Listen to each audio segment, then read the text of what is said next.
খালি হাতে ফিরাইয়া দিও না, খালি হাতে ফিরাইয়া দিও না। খালি হাতে যদি ফিরে যাইতে বা এখানে কেন নিয়ে আসছো? যখন নিয়েই আসছো ফিরাইতে পারবা না, নিয়েই যখন আসছো ফিরাইয়া দিও না। প্রত্যেকের তুমি মাফ করিয়া দাও মাওলা, আমাদেরকে তুমি ক্ষমা করিয়া দাও। ভাইরা দুই ফোঁটা চোখের পানি ফেলাইয়া নিজের গুনার কথা মনে করিয়া একটু মালিকের দরবারে ভালো করিয়া কান্দে আর মাপ চাও। কোন আশায় আছো মনে করছো আর একটু বুড়া হইয়া লইয়া? না না না বাবা, বুড়া হইতে পারবাই? সিকিউরিটি তোমারে কে দেছে? এই রাত্রটাও পার হবে কিনা কেউ জানি না। তোমার চেয়ে কত অল্প বয়সী মানুষ দুনিয়ার থেকে বিদায় হইয়া গেছে। আজরাইল কিন্তু প্রত্যেকের পিছনে হাত পাইতে খালি দারোগার মতো হ্যান্ডকাপ লইয়া ঘরে।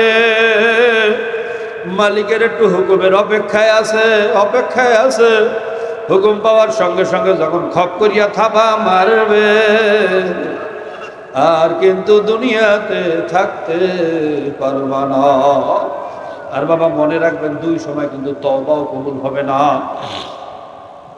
একটা হলো সাকরাতুল মওতের সময়, সারা জীবন মাওলার দুশমনি করবা, আর আজরাইলকে দেখে তাড়াতাড়ি তওবা শুরু করবা।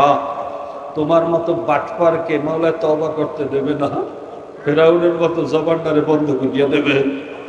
আরেকটা হলো যখন পশ্চিম দিক থেকে সূর্য উঠিয়া যাইবে, একদল কপাল পরা সূর্য পশ্চিম দিক থেকে ঘুরতে দেখার সঙ্গে সঙ্গে বুঝবে কিয়ামত শুরু হইয়া গেছে, তাড়াতাড়ি তওবা শুরু করবে। না বাবা না, সূর্য পশ্চিম দিক থেকে ওঠার সঙ্গে সঙ্গে মাওলার হিসাবের খাতাটা বন্ধ হইয়া যাইবে, রহমতের চাদরটা উঠাইয়া নিয়ে যাইবে, তওবার দরজাটা বন্ধ হইয়া যাইবে, আর তওবা কবুল হবে না। সারা জীবন মাওলার দুশমনি করবার করে সূর্য পশ্চিম দিকে দেখে তওবা শুরু করবা, তোমার মতো চালাক বাটপার তওবা করার সুযোগ পাবে না। কাজী বাবা, এই মজলিসটা বড় দামি মজলিস। এই মুহূর্তে তওবা করিয়া ফেলাও, এই মুহূর্তে তওবা করিয়া ফেলাও। একটু খাস দিলে তওবা করো, আমার জন্য দোয়া করো, আমিও সবার জন্য দোয়া করব। মাওলা যেন খাঁটি মুমিন হইয়া কবরে যাওয়ার তৌফিক দেয়, আল্লাহুম্মা আমিন।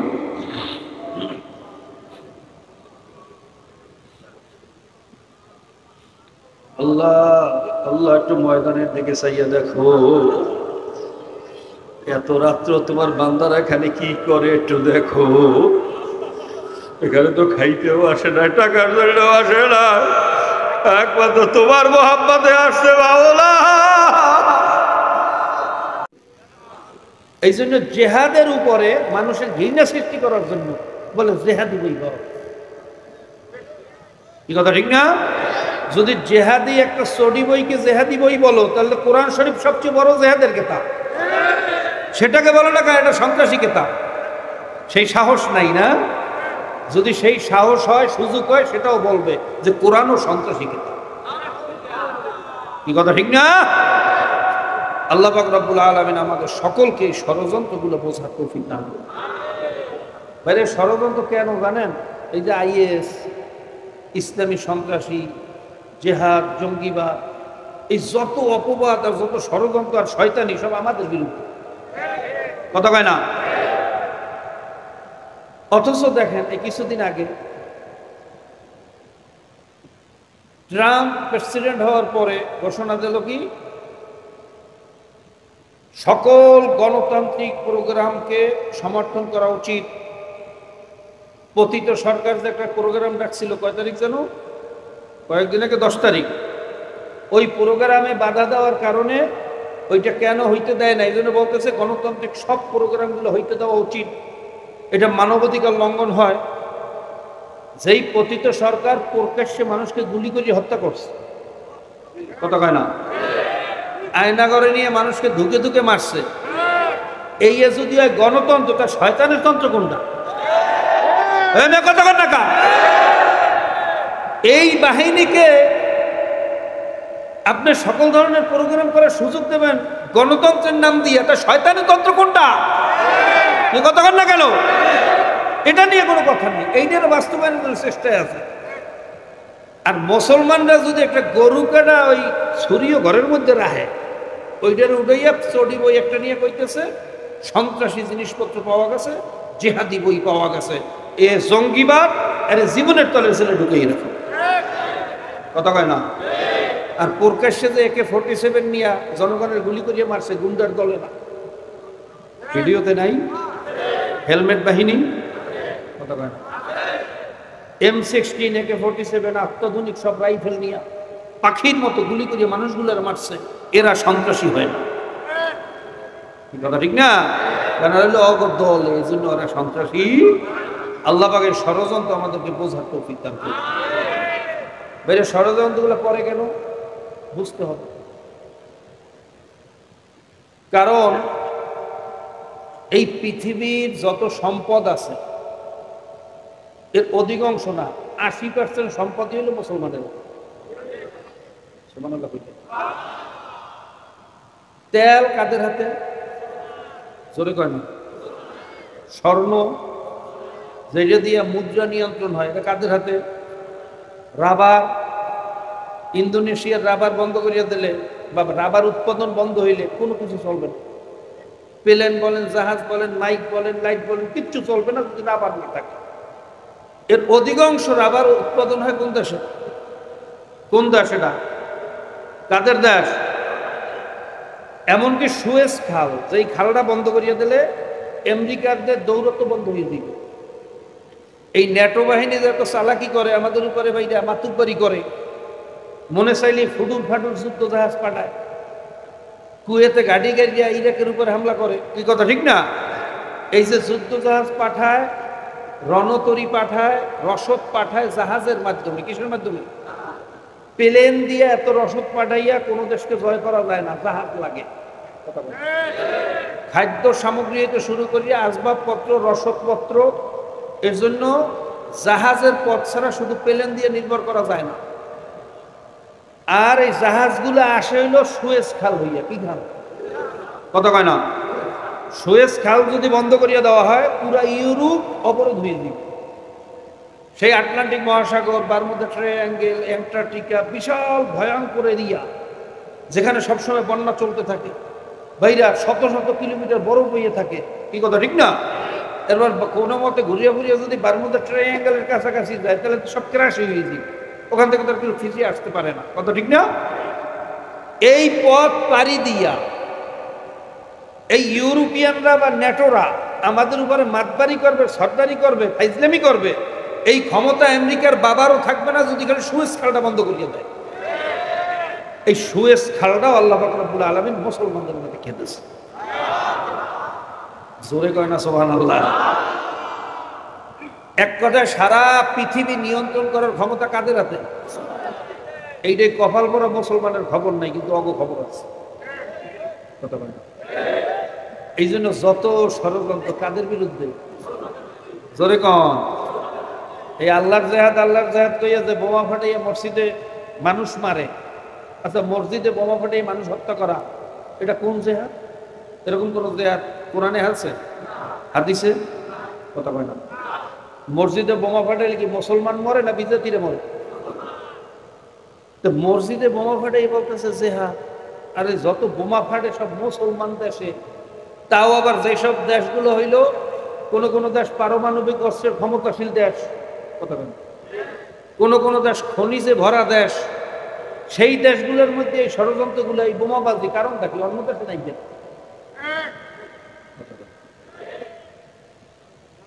এগুলো কি? জোরে কন, আরো জোরে কন। ট্রাম্প তো গত নির্বাচনে চ্যালেঞ্জ দিয়েছিল, যেই হিলারি ক্লিনটনের হাতে আইএস সৃষ্টি হয়েছে, সেই হিলারি ক্লিনটনকে আমেরিকার জনগণ ভোট দিতে পারে না। এই চ্যালেঞ্জ দিয়া গতবার একবার যখন বাইরে নির্বাচিত হয়েছিল, তখন হিলারি ক্লিনটনকে জিজ্ঞেস করা হয়েছে যে আপনাকে যে অপবাদ দিল আইএস আপনি সৃষ্টি করছেন, আপনি আইএসকে লালন পালন করেন, তাদের রসদ খরচপত্র আপনি দেন, এ ব্যাপারে আপনার কোনো প্রতিবাদ করলেন না কেন? তখন সে কোনো উত্তর দেয় না, কারণ চিন্তা করছে এর কোনো উত্তর দিতে গেলে, কেস করতে গেলে সাপ বাইরে আসবে। এই আইএস সৃষ্টি করছে আমেরিকা। কারা? জোরে কন। প্লেন থেকে বিদ্রোহীদেরকে অস্ত্র দিয়েছে প্যারাসুটের মাধ্যমে, খবর তো নাই। আমরা তো আছি 500 টাকার নোটটা কেটে দিয়েছে হারে পড়তে দিই, কথা কয় না, কোনো খবর নাই তো। এত বেদিশা জাতি সারা পৃথিবীতে কেউ আছে কিনা আমার জানা, এত কপাল পড়ানো। বিদ্রোহীদের কাছে অস্ত্র পাঠাইছে, অস্ত্র যাইয়া পরে আইএস এর কাছে স্যাটেলাইটে ধরা পড়ছে। ভাইয়া ট্রাকে ট্রাকে না, কার্টুনে কার্টুনে অস্ত্র প্যারাসুট ছাড়িয়ে লাগাইয়া ছাড়িয়ে দিয়েছে প্লেন থেকে। বলতেছে যে আমরা আসলে দিছিলাম বিদ্রোহীর কাছে। যখন প্রশ্ন করছে সাংবাদিকরা, ভাইরা আল জাজিরা সহ মুসলিম কিছু প্রভাবশালী সাংবাদিকরা যখন জিজ্ঞাসা করছে যে আইএস এর কাছে আমেরিকার অস্ত্র গেল কিভাবে, বলে আমরা তো দিছিলাম বিদ্রোহীদের কাছে, নিয়ন্ত্রণ হারাইয়া ওইটা আইএসদের কাছে উড়িয়ে গিয়ে ওখানে যাইয়ে পড়ছে। আমেরিকার অস্ত্র নিয়ন্ত্রণ হারাইয়া উড়িয়ে আরেক জায়গায় যায়, এটা কি সত্য কথা না মিথ্যে কথা? কথা কয় না। আল্লাহ পাক রব্বুল আলামিনের সর্বন্ত আমাদেরকে বোঝার তৌফিক দান করুন। তাহলে মনে রাখবেন, এই যত ষড়যন্ত্র মুসলমানদের বিরুদ্ধে, কারণ ওরা জানে এই পৃথিবী নিয়ন্ত্রণ করার ক্ষমতা হইল মুসলমানদের।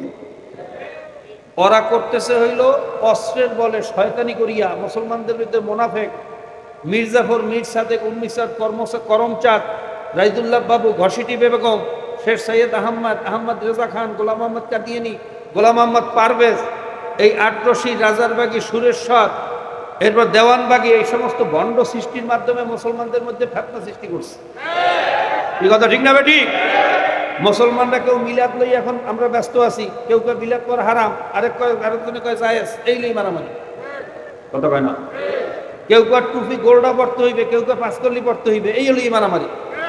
কেউ কেউ সূরা ফাতিহার পরে আমিন জোরে বলতে হইবে, কেউ কেউ পড়া যাবে না, এই লই মারামারি। বুঝেন না কি কই? এই সমস্ত ফিতনার মধ্যে আমাদেরকে লাগাইয়া দিয়া, কি কথা ঠিক না বেঠিক? এই ফাঁকে ওরা সারা দুনিয়া চষিয়ে বেড়াইতেছে, কি কথা ঠিক না বেঠিক? আপনি মিলাদ খাড়াইয়া পড়েন না বইয়া পড়েন এটা দেখার বিষয় না, আপনি ইহুদি খ্রিস্টানের দালালি করেন কিনা এটা হলো আগের কথা, কথা ঠিক না বেঠিক? যে যেরকম পড়ে এটা ভিন্ন মাসালার ব্যাপার।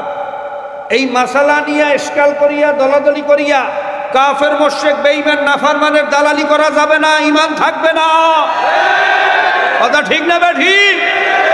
আল্লাহ পাক রব্বুল আলামিন সমস্ত মুমিন মুসলমানদেরকে এক এবং এক হওয়ার তৌফিক দান করুন। দ্বীনের পক্ষে ওয়াতাসিমু বিহাবলিল্লাহি জামিআ ওয়া লা তাফাররাকু বর আমল করার তৌফিক দান করুন।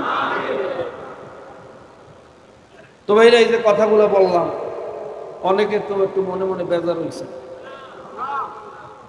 অনেকে হুজুরে কৌশলে রাজনীতি আলোচনা করছে। এটা কি রাজনীতির আলোচনা করলাম না ইমানের আলোচনা? জোরে কন। আমি কি বলছি আমার ভোট দেন, আমি আমার চান্দের দেশে বাড়িবে নেই দেবো, প্রত্যেক মাসে একটা পদ্মা সেতু দেবো, কথা কয় না, ঘরে ঘরে 30 কেজি চাউল দেবো, এ কথা কইছি? তো এই হলো রাজনীতি। আমি কইছি আমার ভোট দেন, আপনি যারে খুশি তারে ভোট দেন, কিন্তু ইহুদি খ্রিস্টানের দালালের মানব রচিত সংবিধানকে, কুফুরি আদর্শকে সমর্থন দেওয়া যাবে? জোরে কোন যাবে? আমি সরমনে ভালো লাগে না, দরকার নাই, মারে গেছে আমি দল করে, কিন্তু কুফুরি দল করতে পারবেন না।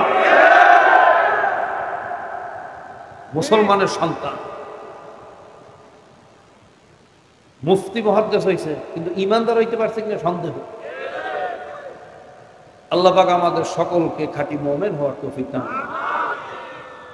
ভাই, আমি জানি এই কথা অনেকের কাছে ভালো লাগে না। বর্তমানে তো শুধু ফজিলতের বয়ান, এই আমল করো ওই সোয়াব, ওই আমল করো ওই সোয়াব, পাহাড় পরিমাণ সোয়াব, আসমান জমিন বরাবর সোয়াব।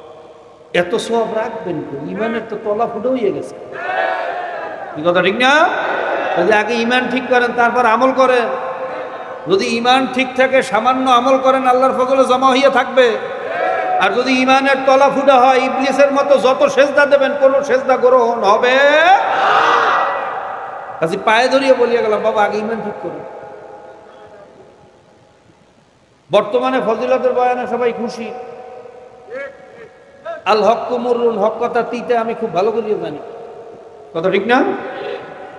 যেই মসজিদের সভাপতি সব সুদ খায়, ওই মসজিদে সুদের বয়ান করলে যে ইমাম সাহেবের অবস্থা ভালো না, খুব ভালো করে বুঝি। যেই মসজিদের সেক্রেটারি মাইয়ে বেপর্দা চলে, ওই মসজিদের ইমাম সাহেব যদি পর্দার ওয়াজ করে, ইমাম সাহেবের চাকরি লেগে টানাটেন। যেই দেশের জনগণ অধিকাংশ কুফুরি আদর্শের পক্ষে সমর্থন দেয়, সেই দেশে কুফুরি আদর্শের বিরুদ্ধে খুলিয়ে মিলিয়ে আলোচনা করতে গেলে যে একটু বেতালা আছে। আগামী বছর আমি জানা নাইতে না পারি, এই জন্য দেখবেন একটা দল খারাই গেছে। কথা কয় না? ভালো করে দেন, আমার দাওয়াত নাও দিতে পারেন, খুব ভালো করে দেন, কিন্তু বাবা সাকে তো আনেল হক শয়তানুল আফরাজ, হক কথা বোঝার পরে যারা চুপ থাকে ওইগুলো গঙ্গা শয়তান। কি কথা ঠিক না? কাজে আপনারা আমার উপর বেজার হইতে পারেন, দাওয়াত না দিতে পারেন, আমার বয়ান না শুনতে পারেন, গঙ্গা শয়তান ইয়া কবরে যাওয়া যাবে না।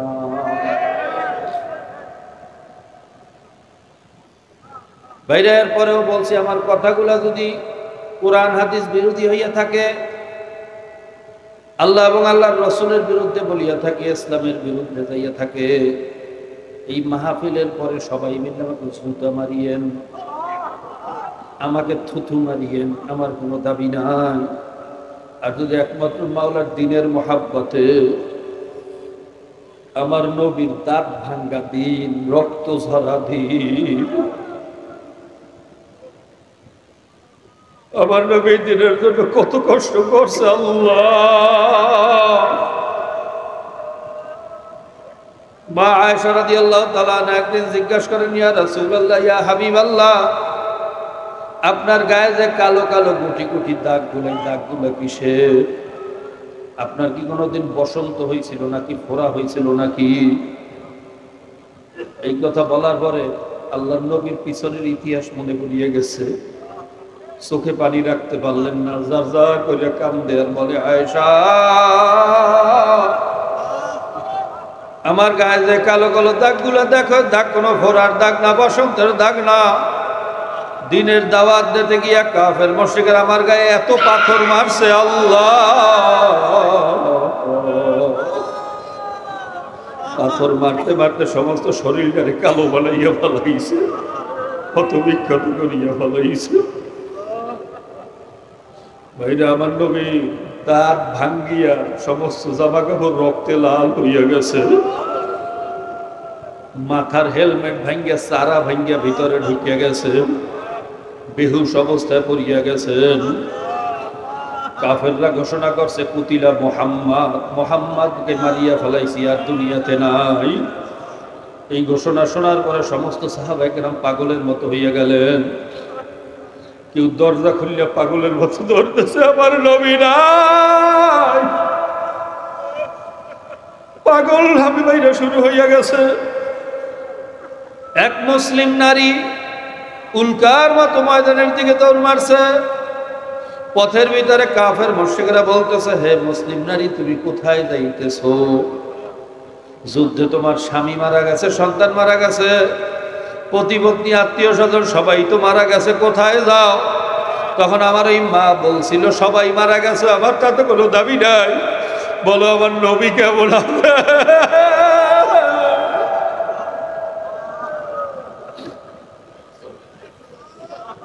বলো কেমন আছে আমার দয়ার নবী?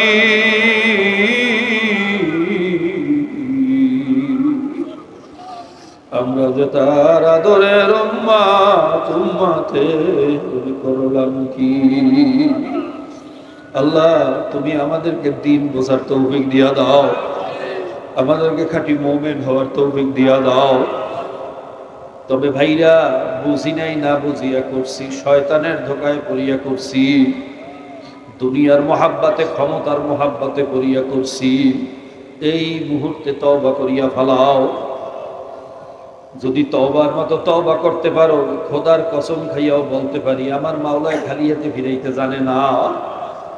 আমার মাওলা আহকামুল হাকিমিন রব্বুল আলামিন, বড় দয়ার মাওলা, বড় মায়ার মাওলা।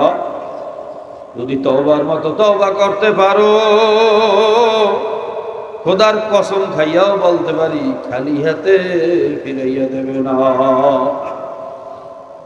ভাইরা, আমার মাওলা কেমন দয়ার। ছোট্ট একটা ঘটনা।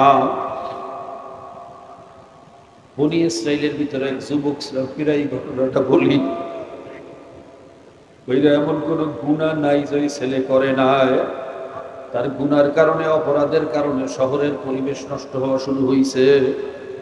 শহরবাসী পরামর্শ করলো, এই ছেলে যদি শহরে থাকে আমাদের ছেলে পালন নষ্ট করিয়া ফেলাইবে, ওরে শহর থেকে তাড়াইয়া দাও। যখন সবাই পরামর্শ করলো, এই ছেলেকে বাইরে শহর থেকে তাড়াইয়া দিল। কোন জায়গায় আশ্রয় না পাইয়া জঙ্গলে গিয়ে আশ্রয় গ্রহণ করলো। জঙ্গলের ভিতরে থাকতে থাকতে ভাইরা বালিশ নাই, খাতা নাই, তোষক নাই, কম্বল নাই। আসমান হইল তার ছাদ, জমিন হইল তার বিছানা। রৌদ্র উঠলে শুকায়, বৃষ্টি পড়লে ভেজে, পোকামাকড়ে জ্বালায়, মশায় কামড়ায়, সার পোকায় কামড়ায়, গাছের শিকড়ের সাথে মাথা দিয়া ঘুমায়। বাইরে এই অবস্থায় থাকতে থাকতে অসুস্থ হইয়া গেছে। মৌয়াতের ভয় ভিতরে আসছে। ডাইনে তাকায়, বামে তাকায়, তাকাইয়া দেখে আমার হাঁটিয়া যাওয়ারও ক্ষমতা নাই, সাহায্য পাওয়ারও কোনো আশা নাই, শুধু জঙ্গল আর মরুভূমি। সব দিক থেকে নৈরাশ হইয়া মাওলার দিকে ফেরছে। মালিক, দুনিয়ার মানুষ আমাকে লাথি মারিয়া তাড়াইয়া দেছে, তোমার ব্যাপারে শুনছি তুমি নাকি লাথি মারতে জানো না। দুনিয়ার সবাই আমার জন্য দরজা বন্ধ করিয়া দেছে, আমি শুনছি তোমার দরজা মৌয়াতে রাখ পর্যন্ত খোলা। মালিক, আমারে মাফ করলে যদি তোমার বাদশাহী কমিয়া যায়, মাফ করার কোনো দরকার নাই। আমাকে আযাব দিলে, কষ্ট দিলে যদি তোমার ক্ষমতা বাড়িয়া যায়, আমারে আরো আযাব দাও, কোনো দাবি নাই। আর যদি আমার মতো আপনার নালায়েককে মাফ করলে তোমার মতো বাদশার কোনো ক্ষতি না হয়, আমারে আযাব না দিলে যদি তোমার বাদশাহী কমিয়া না যায়, মালিক আমারে তুমি মাফ করিয়া দাও। অনেক ভুল করছি, অনেক গুনাহ করছি, অনেক অপরাধ করছি, আর কোনোদিন করব না। তুমি আমাকে মাফ করিয়া দাও। ভাইরা, যুবক তওবার মতো তওবা করিয়া ফেলাইছে।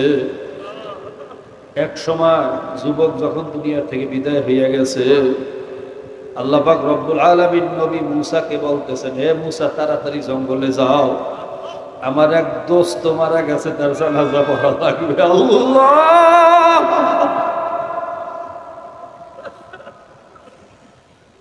এবং শহরে এলান করো, এই জানাজায় যে শরীক হইবে তারেও মাফ করিয়া দেব। মুসা আলাইহিস সালাম যখন শহরের ভিতরে এলান করিয়া দিলেন, হে উম্মতেরা তাড়াতাড়ি আসো, জঙ্গলে যাওয়া লাগবে, জানাজা পড়া লাগবে। আমার মাওলায় ওয়াদা করছে, এই জানাজায় যে শরীক হইবে মাওলা তারেও মাফ করিয়া দেবেন। এই ঘোষণা শোনার পরে সমস্ত মানুষ জঙ্গলে যাওয়ার পাল্লা শুরু করিয়া দিয়েছে। যাইতে যাইতে যাইয়া দেখে তো সেই যুবক যাকে আমরা শহর থেকে তাড়াইয়া দিছিলাম। শহরবাসী বলে, ও নবী মুসা, আপনি কি বললেন আর আমরা কি দেখতেছি? এ তো আল্লাহ পাকের একটা বড় দুশমন, বড় খারাপ ছেলে। এরকম খারাপ ছেলের জানাজা পড়লে আবার গুনাহ কিভাবে মাফ হবে আমাদের জানা নাই, আমাদের বুঝে আসে না। মুসা আলাইহিস সালাম মুশকিলে পড়ে আল্লাহর কাছে বললেন, মালিক, তুমি বললা তোমার দোস্ত, শহরবাসী সবাই সাক্ষী দিল তোমার দুশমন। ঘটনা কি? আমি তো এর কোনো মারেফাত বুঝতে পারলাম না। আল্লাহ পাক রব্বুল আলামিন বলেন, নবী মুসা, আমিও সত্য বলছি, শহরবাসীও সত্য বলছে। ও আমার দুশমন ছিল, ঘটনা সত্য। কিন্তু যখন মুসিবতগ্রস্ত হইয়া ফায়ারা ইউমনাহু ফালাম ইয়ারাহু করিবাও ওয়ালা বাঈদা, ওর ডাইন দিকে সাহায্য তালাশ করে, দেখে না আমি মাওলা ছাড়া কোনো সাহায্য পাওয়ার রাস্তা খোলা নাই। ফায়ারা ইউসরাউ ফামা রাআহু করিবা ওয়ালা বাঈদা, ও যখন বাম দিকে তাকাইয়া দেখে ধারে কাছে আমি মাওলা ছাড়া আর কোনো আশা নাই। সব দিক থেকে ঘুরিয়া ফিরিয়া নৈরাশ হইয়া যখন আমার বান্দা আমার কাছেই আসছে, হে মুসা, জানিয়া রাখ, মান জাআনি মান তাকাররাবা ইলাইয়া তালাক্তাইতাহু মিন বাঈদ।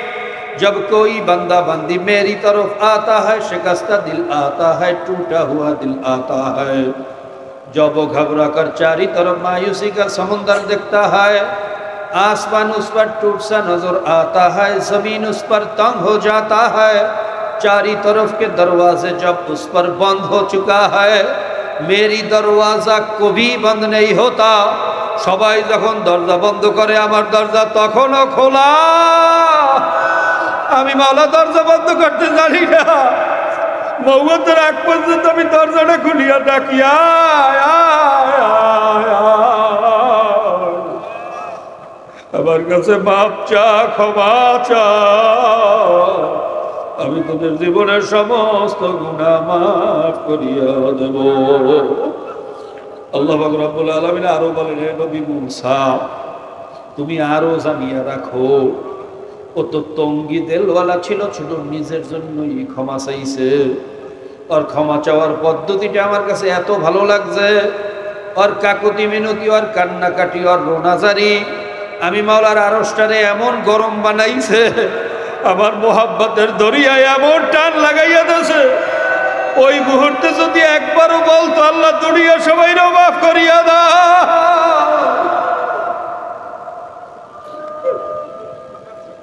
আমি বলে দুনিয়ার সবাইরও মাফ না করিয়া পারতাম না রে মুসা। আমি মাওলা বড় দয়ার মাওলা। কাজী বাবা, আমার মাওলার দয়ার কথা আমি কেমনে বুঝাবো? আমার বুঝাইয়া বলার যোগ্যতা নাই। আমার মাওলা যেমন বড়, তার দয়াটাও সেরকম বড়। আমার মাওলা যেমন বড়, তার মায়াও সেই রকম বড়। আমার মাওলা যেমন বড়, তার জান্নাতও সেই রকম বড়। আমার মাওলা যেমন বড়, তার জাহান্নামও সেই রকম বড়। আমার মাওলার দয়াও যেমন বড়, রাগও সেরকম বড়। আমার মাওলা সব বড়, সব বড়। আল ঈমানু বাইনাল খাউফি ওয়ার রাজা, আশা এবং ভয়, এই দুইটার মাঝখানে হইল ঈমান। একদিকে মাওলার রহমতের আশায় বুক ভরা থাকতে হবে, মাওলার রহমত থেকে নৈরাশ হওয়া বাবা কুফুরি। আমারে বুঝি মাওলা মাফ করবি না, এই চিন্তা করাও কুফুরি, এটা করা যাবে না। অন্যদিকে আবার মাওলার বাইরে আযাবের ভয়ও থাকতে হবে, যে খোদা না খাস্তা যদি আমাকে ধরিয়া বসে সহ্য করতে পারবো না, আর কোনো উপায় হবে না। কাজী বাবা, আশা এবং ভয়, এই দুইটার মাঝখানে হইল ঈমান। মাওলার আশা ভয় বাইরে রহমতের আশা ছাড়া যাবে না।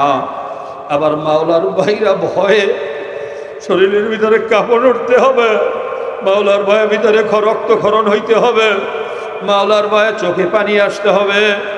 আজকে আমরা এমনই হয়েছি, দুনিয়ার নেতার ভয়ে কান্দি, মাওলার ভয়ে কান্দি না। বাবার ভয়ে সন্তান কান্দে, পুলিশের ভয়ে আসামি কান্দে। ভাইরা, আমার মাওলা এত ছোট হইয়া গেল, এত ছোট হইয়া গেল। আমার মাওলার ভয়ে কেন শরীরে কাঁপন ওঠে না? আমার মাওলার ভয়ে কেন চোখে পানি আসে না? দুনিয়ার সন্তানের মহাব্বতে কাঁদতে পারো, মাওলার মহাব্বতে কেন চোখে পানি আসে না? মনে করতে হইবে মাওলার ভয়ও ভিতরে নাই, মাওলার মহাব্বতও ভিতরে নাই। ভাইরা, চোখে পানি ছাড়া কিন্তু গুনাহ মাফ হওয়া বড় কঠিন। চোখে পানি ছাড়া মাওলার রহমত আসা বড় কঠিন। এই জন্য ইতিহাস পড়িয়া দেখবা, সারা জীবন আল্লাহর ওলিরা মাওলার দরবারে কাঁদছে। ওমর ফারুক রাদিয়াল্লাহু তাআলার ইতিহাস পড়ো, কাঁদতে কাঁদতে গালের ভিতরে কালো দাগ করিয়া গেছে। ওসমান গনি রাদিয়াল্লাহু তাআলা যখন কবরের পাশ দিয়া হাঁটতেন, কবর দেখলে সহ্য করতে পারতেন না, হাউমাউ করিয়া কান্না শুরু করিয়া দিতেন। আলী রাদিয়াল্লাহু তাআলা উযু করতে গেলে চেহারাটা লাল হইয়া যাইত, নামাজের ভিতরে দাঁড়াইয়া গেলে থরথর থরথর থরথর করিয়া কাঁপতো। ভাইরা, তারাও তো নামাজ পড়ছেন, আমরাও পড়ি, তারাও মাওলারে ভয় করছেন, আমরাও করি। তারাও কিয়ামতের ময়দানে দাঁড়াইবেন, আমরাও কিন্তু দাঁড়াবো। তখন যদি আমার মালিকে ধরিয়া বসে, আব্দুল করিম, আব্দুর রহিম, রহিম খাতুন, হে আবুল খায়ের, তুইও তো আমারে ভালোবাসার দাবি করো, আর দেখ আমার আলীও আমারে ভালোবাসার দাবি কর, তুইও আমারে ভয় করার দাবি করো, দেখ আমার ওসমানও আমারে ভয় করার দাবি করে, তুইও বা কেমন মুসলমান, আমার ওমরও বা কেমন মুসলমান। ভাইরা ধরিয়া বসলে জবাব দেওয়ার ক্ষমতা কোনো মানুষের নাই। মান নক্কেশা ফাঁকা ধালাকা। আর কেয়ামতের ময়দানে মাওলায় যারা ধরবে, এইটা করছো কা, ওইটা করছো কা, এদিকে গেছো কা, ওদিকে গেছো কা, মাওলার সুয়ালের জবাব দেবা এত বড় ক্ষমতা। বাবা যারে ধরবে তার কোনো রাস্তা থাকবে না, তার ধ্বংস ছাড়া কোনো রাস্তা হবে না।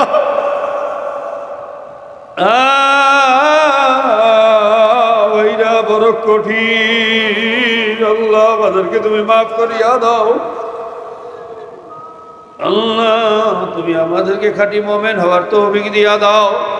কাজী বাবা আজকে এই মজলিসটা বড় দামি মজলিস। এখানে অনেক আল্লাহর ওলিরা আছে। আল্লাহ ওইটা যারা কান্না শুরু করলে মাওলার আরশ গরম হইয়া যায়। এখানে অনেক হক্কানি আলেম আছে যাদের চেহারার দিকে তাকাইলেও সগিরা গুলো ঝরিয়া যায়। এরকম মজলিস আর কোনোদিন পাবো কিনা তোমারও জানা নাই, আমারও জানা নাই।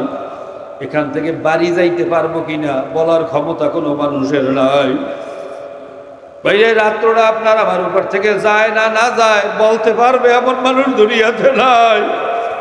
আজকে দুবার বেলা একজনের জানাজা পড়িয়ে আসলাম, ইমাম সাহেব মানুষ, হাফেজ সাহেব, ভাইরা ভালো মানুষ, যুবক ভাইরা, ওর মধ্যবয়সী মানুষ।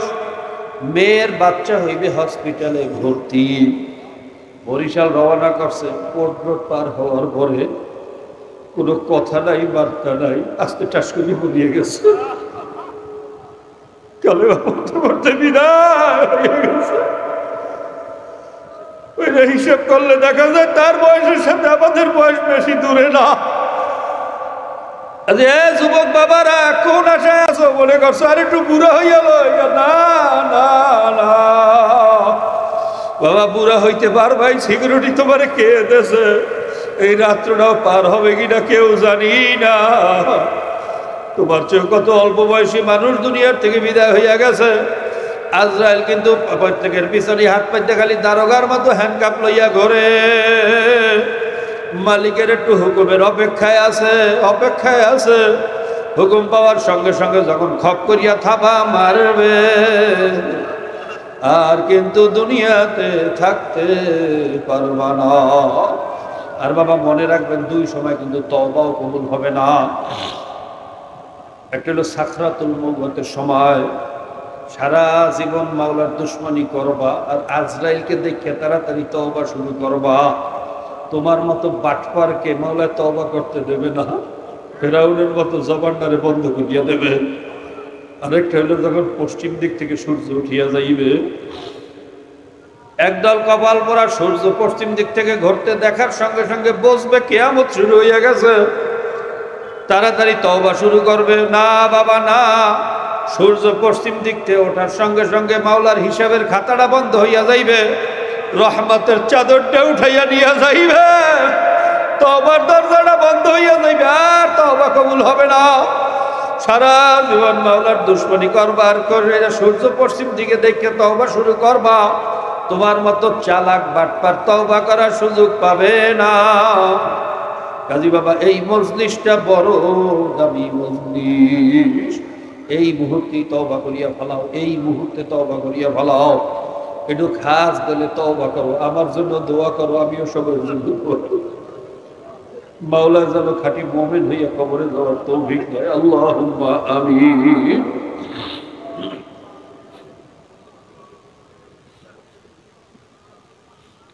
আল্লাহ আল্লাহ একটু ময়দানের দিকে চাইয়া দেখো, এত রাত্র তোমার বান্দারা এখানে কি করে একটু দেখো। এখানে তো খাইতেও আসে না, টাকার জন্য আসে না, একমাত্র তোমার মোহাম্মতে আসছে। বাউলা খালিয়াতে ফিরাইয়া দিও না, খালিয়াতে ফিরাইয়া দিও না। খালিয়াতে যদি ফিরে যাইতে বা এখানে কেন নিয়ে আসছো? যখন নিয়েই আসছো ফিরাইতে পারবা না, নিয়েই যখন আসছো ফিরাইয়া দিও না। প্রত্যেকের তুমি মাফ করিয়া দাও মাওলা, আমাদেরকে তুমি ক্ষমা করিয়া দাও। ভাইরা দুই ফোঁটা চোখের পানি ফেলাইয়া নিজের গুনার কথা মনে করিয়া একটু মালিকের দরবারে ভালো করিয়া কান্দে আর মাপ চাও। যদি কান্না নাও আসে কান্নার জন্য চেষ্টা করেন, হাম ধরেন, বাহানা করেন।